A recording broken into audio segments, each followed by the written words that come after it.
এক যুগ পর বিপিএলে এবার নিলাম হয়েছে। সেই সুযোগে কোটির উপর দাম গেছে নাঈম শেখের। তাকে নিতে বেশি খরচ করলেও চট্টগ্রাম দল খুব একটা ভালো হয়নি। ঢাকা, রংপুর আর রাজশাহী দলে আছে ভারসাম্য। সিলেট আর নোয়াখালী বেশ সাদামাটা।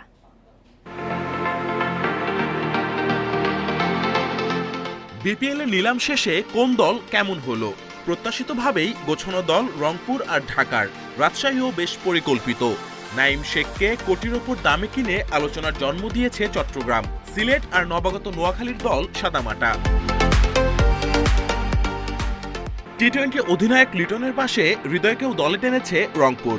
মাহমুদুল্লাহর অভিজ্ঞতা কাজে দেবে তাদের। বিদেশি খাজানাফি, সুফিয়ান মুকিম, এমিলিও গেরা তত পরিচিত না হলেও টি-20তে কার্যকর। বোলিংয়ে মুস্তাফিজ, নাহিদ রানা, রাকিবুল আলিসরা প্রমাণিত। আর ঘরের ছেলে সোহান তো আছেনই।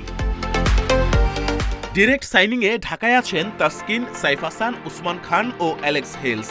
নিলাম থেকে যোগ হয়েছেন শামীম, সাইফুদ্দিন, মিঠুন, সাব্বির, নাসিররা। রাজধানীর দলটিতে টি-20 এক্সপার্টের ছড়াছড়ি। রাজশাহীর ব্যাটিং সামলাবেন শান্ত, তানজিদ, ইয়াসির রাব্বি, জিসানরা। ডিরেক্ট সাইনিংয়ে দুই বিদেশি সাহেবজাদা ফরহাদ ও নওয়াজ নিয়মিত পারফর্মার। আকবর আলী ও রিপন মণ্ডলরা কাজ করবেন এক্স ফ্যাক্টর হিসেবে। সিলেটের ব্যাটিং অর্ডারে পারভেজ ইমন, আফিফ, রনিদের সঙ্গে সিয়াম আইয়ুব, অ্যারন জোন্স আর অ্যাঞ্জেলো ম্যাথিউস। বোলিংয়ে মোহাম্মদ আমির, ইবাদতের সঙ্গে নাসুম আর মিরাজের স্পিন। চট্টগ্রামে নাঈমবাজি কতটা কাজে লাগবে সেটা দেখার বিষয়। ডিরেক্ট সাইনিংয়ে তিনজনই বোলার, শেখ মাহিদি, তানভীর ইসলাম আর আবরার আহমেদ। ব্যাটিংয়ে জয় শুভাগতদের দিয়েই কাজ চালাতে হবে। নোয়াখালীর মূল ভরসা বিদেশি দুই ডিরেক্ট সাইনিং।